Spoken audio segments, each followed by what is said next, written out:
చిటికం నా జీవితంలో వెలుగు నింపావయా, వ్యర్థముగా ఉన్న జీవితానికి అర్థం చూపావయా.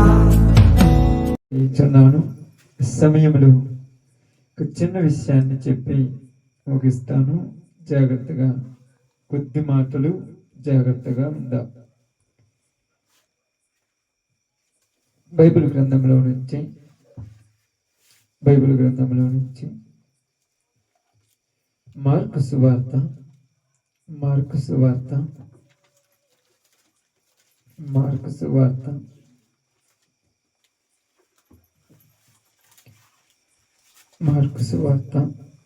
6వ అధ్యాయము 6వ అధ్యాయము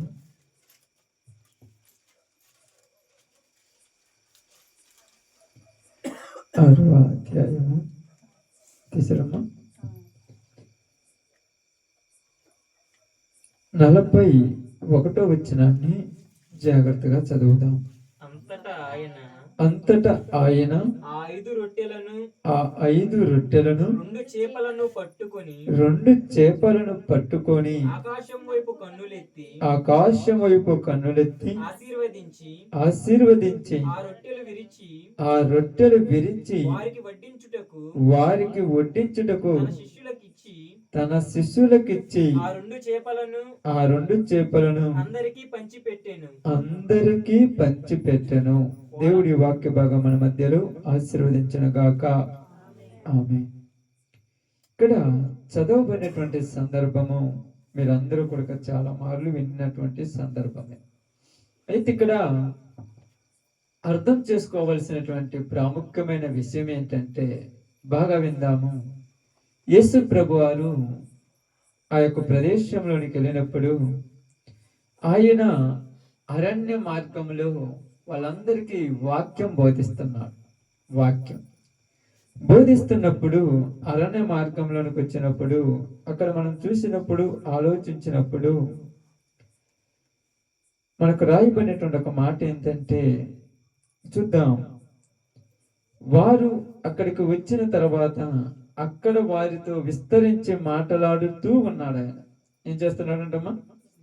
విస్తరించి మాట్లాడుతూ ఉండగా అక్కడ తన శిష్యులు ఆయనతో అంటున్నారు, అయ్యా చాలా పొద్దుపోయింది. ఎప్పుడంట? చాలా పొద్దుపోయిన తర్వాత చదువు. ఆయన శిష్యులు ఆయన యొద్దకు వచ్చి ఇది అరణ్య ప్రదేశము, ఇప్పుడు చాలా ప్రొద్దుపోయినది, చుట్టుపట్ల ప్రదేశములకును గ్రామములకును వారు వెళ్ళి భోజనముకేమైనను కొనుక్కున్నట్టుకు వారిని పంపివేయమని చెప్పిరి. యేసు ప్రభు వారి శిష్యులు ఉన్నారు. ఇక్కడ యేసు ప్రభు వారు చెబుతున్నాడు, వాక్యం చెప్తున్నాడు. వాక్యం చెప్పడం అంటే ఇప్పుడు మేము మాట్లాడే విధముగా మాట్లాడటం వాక్యం చెప్పడం అంటే. అక్కడ వాళ్ళందరూ కూడా అనేకమైనటువంటి సమస్యలతో, బాధలతో, ఇరుకులతో వచ్చినటువంటి వారు. అక్కడ ఏం రాయబడిందంటే, యేసు గొప్ప జన సమూహమును చూసి వారు కాపరి లేని గొర్రెల వలె ఉండుట చూసి వారి మీద కనికరపడి వారికి అనేక సంగతులు చెప్పారు. ఒక రకమైన సంగతి కాదు, చాలా సంగతులు చెప్పాడు. ఎందుకు ఇన్ని సంగతులు చెప్పాడంటే, అక్కడ వాళ్ళకి ఎవరికి ఏది అవసరమో ఆయనకు తెలుసు. అంతే కదమ్మా? ఎవరికి ఏది అవసరమో తెలుసు. ప్రతి వానికి ప్రతి సంగతి అవసరం కనుక తెలుస్తున్నాడు. ఇప్పుడు వాళ్ళందరికీ అన్ని చెప్తున్నాడు, వింటున్నారు, ఆశతో వింటున్నారు. వింటున్న వీళ్ళకు వేరే ధ్యాస లేదు. కొంతమంది వింటున్నప్పుడు ఏమవుద్దమ్మా? వేరే ధ్యాస అవుతుంది. వేరే ధ్యాస అంటే ఏంది?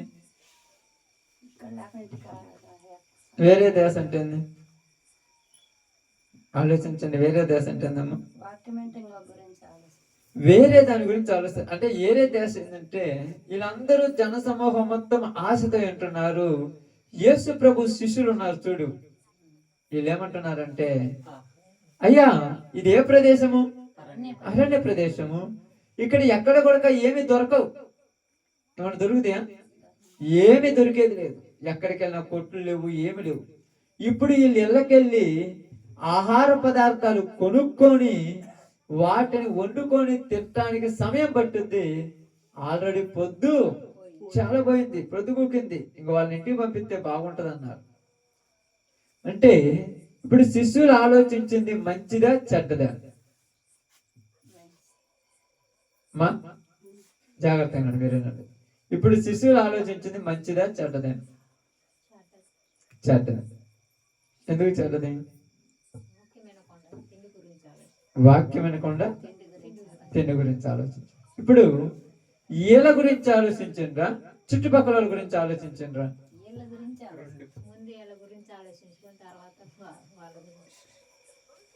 అక్కడ చదవండి కావాలంటే మళ్ళీ ఒకసారి ఆ మాట చదవండి ఒకసారి. ఇది అరణ్య ప్రదేశము, ఇది ఇప్పుడు చాలా ప్రొద్దుపోయినది. ఇప్పుడు చాలా ప్రొద్దుపోయినది. చుట్టుపట్ల ప్రదేశములకును గ్రామములకును వారు వెళ్ళి భోజనమునకు ఏమైనా కొనుక్కొనుటకు వారిని పంపివేయమన్నాడు. వీళ్ళని పంపేయమని, వాళ్ళని పంపండి అన్నాడు. అంటే వాళ్ళ మీద కొద్దిగా జాలి చూపించారు, తప్పేం లేదు. అంటే యేసు ప్రభువుకి తెలుసా తెలియదా? ఏం తెలుసు? వాళ్ళకి ఆకలి అవుతుంది తెలియదక్క? ఒకవేళ ఆత్మపూర్ణుడైపోయాడా? ఆత్మపూర్ణుడైపోయి ఆత్మ వచ్చినప్పుడు కొంతమంది గింగిరాలు కొడుతుంటారు, తెలుసా? ఆత్మ వచ్చింది, వాళ్ళకి తెలియదు ఏమి కొడక, ఏం జరుగుతుందో తెలియదు. ఆత్మ వాళ్ళలోనికి వచ్చి వాళ్ళని అలా అలా చేయటం వాళ్ళకి తెలియదు. కానీ ఇప్పుడు ఈ రెండు వాళ్ళ కొడుకు అలా అయిపోయి ఉంటారేమో. కానీ శిష్యులు హెచ్చరిక చేస్తున్నారు, అయ్యా పొద్దుపోయింది, ఇంటికి పోయి వాళ్ళు ఏమైనా కొనుక్కొని తినాలయ్యా, నువ్వు పంపించకపోతే ఎట్ట అన్నారు. యేసు ప్రభువు ఏమన్నాడంటే వాళ్ళు ఎవరిని పంపించద్దు, మొత్తానికి మీరే భోజనం పెట్టమన్నారు. మన మంది ఏమో 9 12 మందిమి, వచ్చిన వాళ్ళేమో కుప్పల మంది. వీళ్ళకి పెట్టాలంటే ఇప్పుడు మనం పొయ్యి కొనక్క రావాలన్నా కూడా డబ్బులు చాలా పడతాయి, ఎలా కుదురుద్దాయా ఏందని ఒక ఆలోచన ఉన్నారు. అయితే యేసు ప్రభువు ఏమన్నాడంటే మీలో ఎవరి దగ్గరైనా ఏమైనా ఉన్నాయా అని అడిగాడు. అడగటం తప్పేం లేదు. యేసు ప్రభు వారు కూడా ఆకాశం నుంచి మన్నాను దేవుడు కురిపించినట్టుగా ఆయన కూడా అక్కడ ఉన్నటువంటి అరణ్యములు ఏముంటాయమ్మా? అరణ్యములు ఏముంటది? అరణ్యములు ఏముంటది? ఏముండదు, ప్రశాంతంగా ఉండదు. ఏమి లేకుండా అరణ్యం ఎట్లా ఉంటది? అరణ్యము ఆ ఖాళీ స్థలంలో ఏముంటది? ఇసుక. సహార్ ఎడారి అంటారు. ఎడారి అంటే ఇసుక ప్రాంతం. థార్ ఎడారి అంటారు. రాజస్థాన్ ప్రదేశం మొత్తం ఇసుక. అక్కడ ఉన్నటువంటి అరణ్యము, ఆ యొక్క ప్రదేశంలో ఉన్నటువంటి ఆ ప్రాంతాలలో రాళ్ళు ఉండొచ్చు, రప్పలు ఉండొచ్చు, చెట్లు ఉండొచ్చు, చామ ఉండొచ్చు, ఇసుక ఉండొచ్చు, ఏదైనా ఉండొచ్చు. ఇప్పుడు యేసు ప్రభువు తలుసుకుంటే రాళ్ళను రొట్టెలు చేయగలరా? చేయలేదా? రాళ్ళను రొట్టెలు చేసి అందరూ పెట్టొచ్చు కదక్క. శుభ్రంగా సాయంత్రం దాకా ఉంటారు కదా. కానీ ఇప్పుడు ఏమడిగాడు? మీ దగ్గర ఏమైనా ఉన్నదా అని అడిగాడు. ఇలా దగ్గర ఉన్నదా అడగటం అవసరమా? నా దగ్గర ఉన్నదో లేదా అనేది లేదు, తెలుసు. మరి ఎందుకు అడిగాడు? వాళ్ళు ఇస్తారు ఇదేనా? బాగా ఆలోచించి గమనించాలి. ఒక వాక్యాన్ని మనము అర్థం చేసుకునేటప్పుడు చాలా జాగ్రత్తగా అర్థం చేసుకోవాలి. మీ దగ్గర ఏదైనా ఉన్నదా అనగానే అక్కడ కొంతమంది అంటున్నారు, అయ్యా ఎవరి దగ్గర ఏమీ లేదు, కానీ ఒక పిల్లవాడి దగ్గర 5 రొట్టెలు 2 చిన్న చేపలు ఉన్నాయి. వీటితో ఎంతమంది ఆకులు తీరుతాం? ఎంతమంది ఆకులు తీరుతామమ్మా? 5 రొట్టెలు 2 చిన్న చేపలు, ఎంతమంది ఆకులు తీరుస్తాం? ఒక్కరికే సరిపోతాయి అంట. మా అమ్మాయి అన్నట్టు ఒక్కరికేనంట, అంతే కదా. 5 రొట్టెలు 5 నిమిషాలు లేపారు అవుతారు, అవునా కదా. మంచి చేపల కూర అనుకో, కొండలో అన్నం అయిపోతుంది కూడా తెలియదు. ఏత్తుంటే పోతుంటది ఇక్కడ తిరిగి చూసాక అన్నం అయిపోయింది. బట్ ఎక్కడ పోయి మళ్ళీ పొయ్యి మీద పెట్టాల్సి. అంటే ఎందుకు చెప్తున్నానంటే ఇక్కడ తృప్తిగా తినాలి, మళ్ళా అరాకరగా తినకూడదు, తృప్తిగా తిని పంపించాలి. 5 రొట్టెలు 2 చేపలు అంటే ఏమన్నాడంటే తీసుకొచ్చి నాకు ఏమన్నాడు? వినండి జాగ్రత్తగా. ఏమన్నాడు? అది తీసుకొచ్చి నాకు ఏమన్నాడు? ఇప్పుడు ఇక్కడ మనకు వచ్చే డౌట్, మన దగ్గర ఉన్నది దేవుడి చేతిలో పెట్టాలా, దేవుడి దగ్గర ఉన్నది మన చేతిలో పెట్టాలా? మన దగ్గర ఉంది దేవుడి చేతిలో పెట్టాలి. మన దగ్గర ఉన్నది దేవుడి చేతిలో పెడితే దేవుడు దాన్ని ఏం చేస్తాడు? ఆశీర్వదిస్తాడు. ఆమేన్.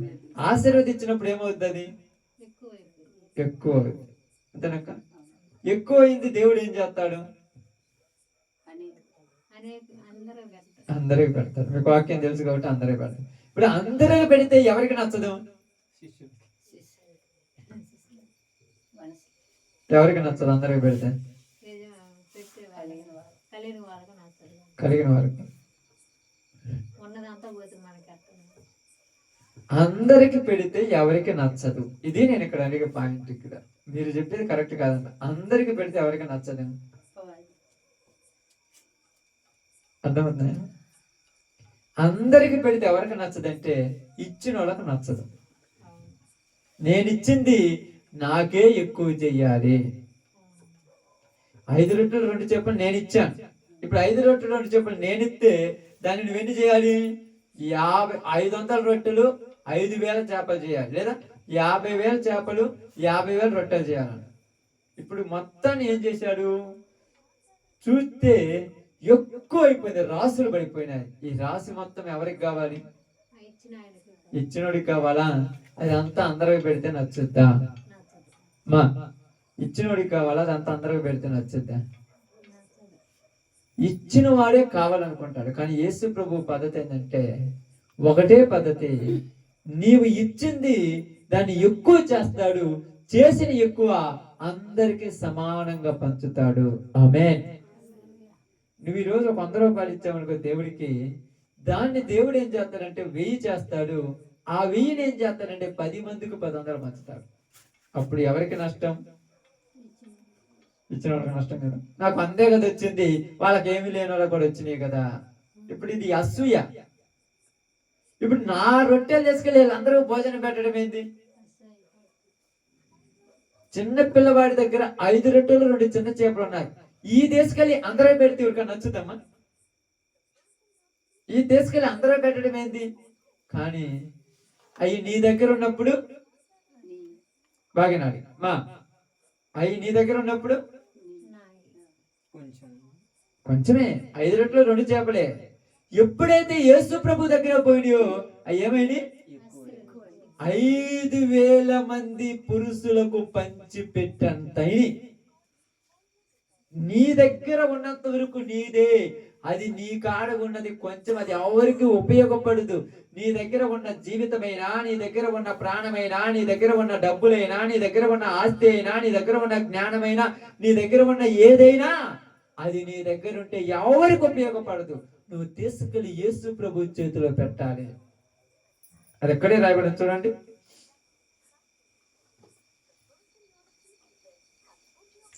39 వచ్చిన 39. వారు చూసి తెలుసుకొని 5 రొట్టెలు 2 చిన్న చేపలు ఉన్నవనిరి. అప్పుడు ఆయన పచ్చిక మీద అందరూ పంక్తులుగా కూర్చుండవలెనని వారికి ఆజ్ఞాపించెను. వారు 100 మంది చొప్పున 50 మంది చొప్పున పంక్తుల తీర కూర్చుండురి. అంతటా ఆయన 5 రొట్టెలను 2 చేపలను పట్టుకొని, 5 రొట్టెలు 2 చేపలు ఎవరి దగ్గర నుంచి ఎవరి దగ్గరకు వచ్చినాయి? ఇప్పుడు నీ దగ్గర ఉన్నాయి యేసు ప్రభు దగ్గరికి పోవాలి. ఎప్పుడైతే యేసు ప్రభు చేతిలోకి పోతుందో అప్పుడు దానికి ఏమవుతుంది? విలువ. ఇప్పుడు నా దగ్గర ఇది ఉందనుకోండి, ఇది నా దగ్గర ఉన్నప్పుడు దీనికి విలువ ఉండదు. ఇది ఎప్పుడైతే దేవుడి చేతిలో పెడతానో దానికి విలువ వచ్చేస్తుంది. అది ఏదైనా, జీవితమైనా, బ్రతుకైనా, మనకున్న సమస్తమైనా దేవుని చేతిలో పెట్టాలి. వ్యభిచారంతో పట్టుబడినటువంటి ఒక స్త్రీ, ఒక మగ్దలేన మరియా, తన జీవితం తన దగ్గర ఉన్నంత వరకు అది ఉపయోగం లేనిది, ఎవరికి పనికిరాని జీవితం. అది అసహించుకునే జీవితము, అది పాడు చేసుకునే జీవితము, అది పనికిరాని జీవితము, అందరూ ద్వేషించే జీవితము. ఎప్పుడైతే ఈ జీవితాన్ని యేసు ప్రభు చేతిలో పెట్టిందో అప్పుడు ఆ జీవితం అందరికి ఎలాగా మారిందంట? ఆదర్శముగా మారింది. ఎక్కడైతే ఈ సువార్త ప్రకటించబడుతుందో అక్కడ ఈమె చేసినది చెప్పుడి. ఎక్కడైతే ఈ సువార్త ప్రకటించబడుతుందో అక్కడ ఈమె చేసింది చెప్పండి. ఆమె చేసింది ఆ యొక్క అత్తరుకు ఆ పాదములకు అత్తరుకు కన్నీళ్లతో పాదములు కడిగి తన కురులతో తుడిసింది. అనేక చోట కలిగి చెప్పండి మీరు. ఎందుకంటే ఆ జీవితము యేసు ప్రభు చేతిలోకి వచ్చింది. ఈరోజు నీ జీవితము మన జీవితము మన చేతిలో ఉన్నంత వరకు, మన ఇష్టానుసారం ఉన్నంత వరకు, మన కోరికల ప్రకారం ఉన్నంత వరకు, మన ఆశల ప్రకారం ఉన్నంత వరకు అది దేనికి పనికిరాదు. చివరికి నీకు కూడా పనికిరాదు. ఆమేన్. మా జాగ్రత్తగా ఉండండి. ఏమైనా నిద్ర అవుతుందా? బయటకు కూర్చుందాం. నిద్ర వస్తే బయటకు కూర్చోబెడతాం. బాగా ఆలోచించండి, గమనించండి. నీ జీవితము నా జీవితం ఎవరిదైనా మన చేతిలో ఉన్నప్పుడు అది మనకు ఉపయోగపడదు. అది ఎవరికి ఉపయోగపడదు. కావాలంటే చూడండి, భర్త భార్యకు ఉపయోగపడడు, భార్య భర్తకు ఉపయోగపడడు, తల్లిదండ్రులు పిల్లలకు ఉపయోగపడరు, పిల్లల తల్లిదండ్రులకు ఉపయోగపడరు. ఎవరికి ఉపయోగపడరు. అప్పుడప్పుడు ఒకళ్ళ మీద ఒకళ్ళకి అసహ్యం వస్తుంటది, ఒకళ్ళ మీద ఒకళ్ళకి ద్వేషం వస్తుంటది, ఒకళ్ళ మీద ఒకళ్ళకు కోపాలు వస్తుంటాయి, ఒకళ్ళ మీద ఒకళ్ళకు పగలు వస్తుంటాయి. ఎందుకు వస్తుంటాయంటే నీ జీవితం నీ చేతిలో ఉన్నప్పుడు దానికి ఎలా ఉంటది తెలుసా? నీ జీవితం నీ చేతిలో ఉన్నప్పుడు ఎలా ఉంటదమ్మా? నీలో స్వార్థం ఉంటది, నీలో పగ ఉంటది, నీలో ద్వేషం ఉంటది, నీలో అసూయ ఉంటది, నీలో కుళ్ళు ఉంటుంది, నీలో కుతంత్రం ఉంటుంది, నీలో ద్వేష భావాలు ఉంటాయి, నీలో ఎదుటి వాళ్ళని హేళన చేసేటువంటి బతుకు ఉంటుంది, నీలో పక్కన వాళ్ళని తక్కువ చేసేటువంటి స్వభావం ఉంటుంది. ఎప్పుడైతే నీలో ఈ స్వభావం ఉంటుందో అది పనికిరాదు నీకు. ఇప్పుడు ఈ జీవితాన్ని ఏం చేయాలి? దేవుని చేతిలో ఉంచాలి. ఈ జీవితాన్ని ఏం చేయాలి? దేవుని చేతిలో పెట్టాలి. ఎప్పుడైతే దేవుని చేతిలో పెడతామో దేవుడు ఏం చేస్తాడమ్మా? ఆశీర్వదిస్తాడు. ఆమేన్. దేవుడు ఏం చేస్తాడు? ఆశీర్వదిస్తాడు. ఎంతగా ఆశీర్వదిస్తాడంటే 30 అంతలు, 60 అంతలు, 100 అంతలుగా ఆశీర్వదిస్తాడు. ఎలా విధంగా ఆశీర్వదిస్తాడంటే 5 రొట్టెలు 2 చేపలు ఎవరికి పనికి రాలా, వాటి వల్ల ఎవరికి ఉపయోగం లేదు. 5 రొట్టెలు 2 చేపలే 5,000 మందికి తృప్తిగా తినంతగా ఆశీర్వదించాడు. ఈరోజు మనం అనుకోవచ్చు, నేను ప్రార్థనకు పోయి ఏం బాగు చేస్తాను? నిద్రపోలేదు. నేను నిద్రపోతున్నాను. నేను చెప్పిన నిద్రపోతున్నాను. మీరు ఊహించుకుంటున్నాను నిద్రపోతున్నారేమో. నేను పిలుస్తున్నానంతే. బాగా ఆలోచించండి, గమనించండి. ఎవరు కూడా ఏమనుకుంటున్నాను? మనందరము నేను ఒక్కదాని ప్రార్థనకు పోతే ఏం ప్రయోజనము? నేను ఒక్కదాని ఎన్ని రోజులు కూర్చుండే నీ గుళ్ళో, ఎన్ని రోజులు కూర్చుండే నీ రూములో, ఇక్కడ ఎన్ని రోజులు కూర్చుంటే ఎప్పుడు బాగుపడతారు అనుకుంటాం. అక్కడ ఉన్నది ఎన్ని చేపలమ్మా? 2 చిన్న చేపలు. పెద్ద చేపలా? చిన్న చేపలు. ఎన్ని రొట్టెలు? 5 రొట్టెలు. 2 చిన్న చేపలు, 5 రొట్టెలు. అసలుకి అంతమందికి సరిపోతాయి. ఎవరైనా ఊహిస్తారా? ఒక్కొక్క ముక్క పెట్టినా, ఒక్కొక్కటి చేసిన. నేను చేపల కూర చేసింది, మా అమ్మాయి పాప చేపల కూర చేసింది. ఆ చేప అంత చేప, అది పెద్ద చేప, నా ఆడి చేత అంత ఉండదు చేప. ఆ చేప అట్టాటి కనీసం ఒక 50 చేపలు 30 చేపలు తెచ్చాను. ఒక 30-40 అనుకుంటాను. అన్ని చేపలు ఉంటే ఆ చేపలు వండిన తర్వాత కనీసం 5 కూడా సరిపోలేదంట. అన్ని చేపలు ఏం సరిపోకపోవడం అంటే అది మీకు తెలియాలి. అలా సరిపోవు. పంచకం బాగా లేకపోతే ఎట్లా ఉంటుంది? కూర ఉంటుంది, లేకపోతే మనకు అయితే లేదు. అన్ని వేస్ట్ ఎంత పోయి. ఇప్పుడు ఈ చేపలు ఇవన్నీ కూడా అంతమందికి రావాలంటే మామూలు విషయమా? ఇప్పుడు ఎవరైనా నమ్ముతారా ఎంతమందికి వచ్చినట్టే? నమ్మరు. ఈరోజు చెప్తున్నాను, ఈ ప్రదేశంలో ఈ ప్రాంతంలో మేమే వచ్చి ఈ ఊరు మొత్తాన్ని మారుస్తామంటే ఎవరైనా నమ్ముతారా? మీ వల్ల ఈ ఊరు మొత్తం ఎప్పుడు మారుద్ది? అసలు మనకే నమ్మకం లేదు, వాళ్ళకేమో నమ్మకం ఉంటుంది? నీకు నమ్మకం ఉంటుందా? నీకే నమ్మకం లేదు, వీళ్ళందరికీ నమ్మకం ఎట్లా ఉంటుంది?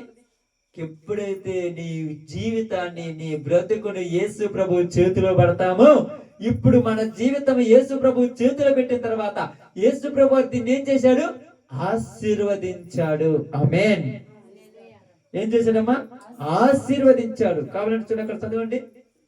44 వచ్చిన చూడండి. ఆయన 44.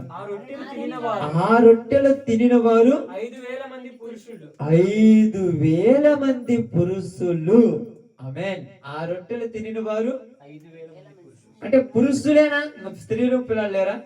లెక్క పెట్టారు. వాళ్ళని లెక్కలేదు. అంటే ఈ ప్రదేశంలో 5,000 మంది పురుషులు ఉంటారా? ఇంకా ఎక్కువ ఉండొచ్చా, తక్కువ ఉండొచ్చా? మన ప్రాంతం మొత్తం చూసుకుంటే ఇప్పుడు 5 రొట్టెలు 2 చేపలు 5,000 మంది పురుషులకి, స్త్రీలకు, పిల్లలకు సమృద్ధిగా దొరికినట్టుగా ఈ రోజు నీ జీవితము, నా జీవితము దేవుని చేతిలో పెడితే వీళ్ళందరినీ కూడా దేవుడికి ఆశీర్వాదకరంగా మనం మార్చగలం. దేవుని సన్నిధిలోనికి వాళ్ళందరినీ తీసుకొచ్చే విధముగా మనం మారగలం. ఎలా మారతామంటే 5 రొట్టెలు 2 చేపలు యేసు ప్రభు వారి చేతిలో పెట్టినట్టుగా మన బ్రతుకును, మన జీవితాన్ని కూడా దేవుని చేతిలో పెట్టాలి. పెడతాం, కుదురుతామా? కుదురుతాక నిజం చెప్పండి, కుదురుతా? 5 రొట్టెలు 2 చేపలు యేసు ప్రభు వారి చేతిలో పెట్టినప్పుడు అవి ఇప్పుడు ఏమవుతాయి? యేసు ప్రభు ఎట్ట తిప్పితే అంతే తిప్పి చేతిలో ఉన్నది. ఎటు తిప్పితే పైకి ఎత్తితే ఇది ఎట్టుంటే అట్టుంటాయి. అలాగే నీ జీవితం దేవుడి చేతిలో పెడితే దేవుడు ఎలా ఉండమంటే అలా ఉండాలి నువ్వు. అది ఇక్కడ అర్థం. దేవుడు ఎలా చెబితే అలా చేయాలి. నేను చేయనంటే నీ జీవితం దేవుడి చేతిలోకి పోనట్టే. దేవుడు అబద్ధాలు ఆడొద్దంటే నువ్వు అబద్ధాలు ఆడుతున్నావు. దేవుడు లోకం వద్దంటే నువ్వు లోకం కావాలంటున్నావు. దేవుడు బూతు మాట్లాడొద్దంటే నువ్వు బూతు మాట్లాడుతున్నావు. దేవుడు పాపం చేయొద్దంటే నువ్వు పాపం చేస్తున్నావు. ఇప్పుడు నీ బ్రతుకు ఆశీర్వదించబడలేదు. ఇప్పుడు నీ జీవితం ఆశీర్వాదకరముగా లేదు. ఇప్పుడు దేవుడు నిన్ను ఆశీర్వదించినట్టుగా నువ్వు మారలేదు. నువ్వు ఆశీర్వదించబడకపోతే నీ వల్ల ఒక్కళ్ళు కూడా మారరు. నీ వల్ల ఒక్క మనిషి కూడా మారరు. 5 రొట్టెలు 2 చేపలు అందరూ తృప్తిగా తిన్నారు. ఈ రోజు నువ్వు వస్తున్నావు, దేవుని దగ్గరికి వస్తున్నావు, దేవుడి చేతిలో నీ జీవితాన్ని ఉంచావు. నీ వల్ల ఎవరికి తృప్తి అయినా ఉందా? కనీసం ఒక్కరికైనా నీ వల్ల ప్రయోజనం ఉన్నదా? నువ్వు చెప్పే మాటల వల్ల, నువ్వు చేసే పనుల వల్ల కనీసం ఒక్కరినైనా మార్చగలుగుతున్నావా? లేదయ్యా, మార్చగలట్లేదంటే ఎందుకు మార్చలేకపోతున్నారు చెప్పండి? ఎందుకు మార్చలేకపోతున్నారంట? ఎందుకు మార్చలేకపోతున్నారు? ఎందుకు ఒకరికి మనం ఆదర్శంగా నిలబడలేకపోతున్నాము? ఇది దేవుని చిత్తం కాదా? మరి ఎందుకు మనం ఏం చేస్తున్నామంటే మన జీవితం దేవుడి చేతిలో పెట్టకుండా మన జీవితం మన చేతిలో పెట్టుకొని మన ఇష్టం వచ్చినట్టు మాట్లాడితే అట్ట మాత్రం మన ఇష్టం వచ్చినట్టు ఉండకూడదు. అప్పుడప్పుడు చాలా సార్లు చెప్తుంటాను నేను. ఒకసారి ఇప్పుడు 3-4 సంవత్సరాల నుంచి ఇక్కడ నేను పరిచయకు వచ్చిపోతుంటాను కదా, చూస్తున్నాను కదా. నాకెన్ని బాధలైన, నాకెన్ని పర్సనల్ కష్టాలైన, కానీ మీ కళ్ళ ముందు నేను వాక్యం చెప్తే అలా కనపడను. ఎందుకు కనపడను? నేనే దిగులు పడితే మిమ్మల్ని ఎలా మారుతా? నేనే దిగ్గాలమైన ముఖంతో వచ్చి మిమ్మల్ని ఏం మారుతా? అందుకే ఎప్పుడు కూడా సంతోషంగా, ఆనందంగా, ఆనందభరితముగా వచ్చి మీ మధ్యలో ఎందుకు నిలబడతానంటే యేసు ప్రభువు నమ్ముకుంటే నా బ్రతుకు కూడా అంత సంతోషం ఉంటుందేమో అన్నట్టుగా మారిపోవాలి. కష్టాలు, బాధలు ఎవరికి లేకుండా ఉండవు. అవి లోపల ఉంచుకోవాలి. ఆనందాన్ని బయట ప్రపంచానికి పరిచయం చేయాలి. ఎందుకు పరిచయం చేయాలంటే నా దేవుని చేతిలోకి వచ్చిన తర్వాత నా బాధలన్నీ ఏమైపోయాయి? ఆనందముగా మారిపోయాయి. నా కష్టాలన్నీ సంతోషంగా మారిపోయాయి. కష్టాలను కూడా ఎలా అనుభవిస్తున్నామంట? సంతోషంతో అనుభవిస్తున్నామంట. బాధలన్నీ కూడా ఎలా అనుభవిస్తున్నామంట? ఆనందంతో అనుభవిస్తున్నామంట. అందుకనే ఎప్పుడు కూడా శద్రకు, మెషకు, అబేద్నెగోలు అగ్నిలో ఉన్నా కూడా ఏం చేస్తున్నారంట? ఆనందపడుతున్నారంట. అందుకే మీకు చెప్తున్నాను, దేవుని దగ్గరికి వచ్చిన తర్వాత మీ ముఖాలలో ఎప్పుడు కూడా దిగులు, చింత ఉంటే మీరు ఎప్పుడు మారినట్టే. ఏందో కష్టాలు నీకేం తెలుసు అంటే ఎవరికి లేవమ్మా? ఎవరికి లేవు బాధలు? యేసు ప్రభు అన్నదమ్ములే, యేసు ప్రభు తోడబుట్టిన వారే, యేసు ప్రభుతో ఉన్న వాళ్ళే యేసు ప్రభుని నిలివేశారు. యేసు ప్రభు ఎప్పుడన్నా దిగులు పడ్డాడా? అస్సలు దిగులు పడలేదు. సమయం కోసం ఎదురు చూశారు. నేను వాళ్ళ కోసం వెళ్ళి చెప్పాలి. నాకు తినటానికి తిండి లేదు, ఉండటానికి లేదు, కట్టుకోవడానికి బట్ట లేదు, మీరు కూడా వస్తే ఎలా అని చెప్పలా. ఒకటే చెప్పాడు, దేవా నా జీవితమును నీకు అంకితం చేయుచున్నాను. ఈ రోజు యేసు ప్రభు దగ్గరికి వచ్చిన మనందరికీ బైబిల్ చెప్తున్న మాట ఏంటంటే 5 రొట్టెలు 2 చేపలు ఆ యొక్క యేసు ప్రభు చేతికి అప్పగించినట్టుగా మన జీవితాలను యేసు ప్రభు చేతిలో పెడదాం. యేసు ప్రభు చేతిలో పెట్టిన తర్వాత మళ్ళా యేసు ప్రభు పిల్లవాడు ఏమన్నప్పుడు ఇచ్చిండమ్మా? ఇయ్యడు. ఆయన చేతులు పెట్టిన తర్వాత ఆయన ఏం చేస్తాడు? దాన్ని ఆశీర్వదిస్తాడు. ఏమన్నాడు? ఆకాశం వైపు కన్నులెత్తి ఆశీర్వదించి నీ జీవితమును తన చేతిలో తీసుకొని పరలోకములో ఉన్నటువంటి తండ్రిని పిలిచి, దేవా నీ నామములో వీరిని ఆశీర్వదించు. ఏ విధముగా ఆశీర్వదించాలంటే ఈ ప్రాంతాన్ని మార్చే వాళ్ళగా ఆశీర్వదించు, ఈ ప్రాంతానికి ఆదర్శముగా ఆశీర్వదించు, తన కుటుంబానికి ఆదర్శంగా ఆశీర్వదించు, తన చుట్టుపక్కల ఉన్న వాళ్ళకు ఆదర్శంగా ఆశీర్వదించు. మరి జీవితాలు ఆశీర్వాదకరంగా ఉండాలి. అదే మన జీవితం అంటే. ఏదో ప్రార్థనకు రావటం అంటే, ఎన్ని సంవత్సరాలు వచ్చి కూర్చున్నా ఇదేని కాదు చెప్పేది. మన జీవితం అంటే దేవుని చేతిలోనికి నువ్వు వచ్చిన తర్వాత నీవు అందరికీ ఆశీర్వాదకరంగా మారిపోతావు. ఒకటితో ప్రారంభమైనటువంటి 5 రొట్టెలు 2 చేపలు 5,000 మంది తిన్నారు. ఇంకా మిగిలిన 12 గంపలు ఎత్తేసారంట. ఇంకా 12 గంపలు మిగిలినాయంట. అసలు ఊహించారు ఎవరైనా? శిష్యులు, తనతో ఉన్న శిష్యులు ఏమన్నారు? అయ్యా పెద్ద పొద్దు పోయి ఉంది, వాళ్ళని తొందరగా పంపి, లేకపోతే ఇంటికాడ భోజనం కూడా ఉండదు అన్నాడు. శిష్యులకే నమ్మకం లేదు. మరి ఎవరికి నమ్మకం ఉంది? ఎవరికి నమ్మకం ఉందమ్మా? ఎవరికి నమ్మకం ఉంది? యేసు ప్రభువుకు ఉంది ఆ నమ్మకం. ఈరోజు అదే చెప్తున్నాను. ఎవరికి నమ్మకం ఉండదు, ఇక్కడికి వచ్చిన నీకుండాల నమ్మకం. వీళ్ళు మారుతారనంటే మారుతారని చెప్పాలి నువ్వు అందరినీ. చాలా మంది అంటారు, అమ్మ మీరిద్దరు ఏమి సాధిస్తారు, మీ ఒక్కలవి ఏం సాధిస్తారు. మేమొక్కడమే కాదు, కొన్ని రోజుల తర్వాత చూడు వేల సైన్యమై కూర్చుంటుందని చెప్పాలి నువ్వు. అదే నమ్మకం. నమ్ముటు నీ వలనైతే నమ్ము వానికి సమస్తము సాధ్యమే. అదే చెప్తుంది. యేసు క్రీస్తు వారు పరలోకములో నుంచి భూమి మీదకి వచ్చి కన్య మరియ ద్వారా జన్మించినటువంటి దినాలలో అందరూ అనుకున్నారు ఈయనొక్కడే ఏం చేయగలని. ఆయనొక్కడే ప్రపంచాన్ని తలకిందులు చేశాడు.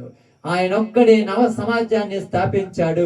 ఆయనొక్కడే భూలోకాన్ని తలకిందులు చేసేవారు ఇక్కడికి వచ్చినన్నారు అన్నట్టుగా అపోస్తలులు ఏర్పరిచి ఈ రోజు ప్రపంచానికి ఆదర్శంగా నిలబడ్డాడు.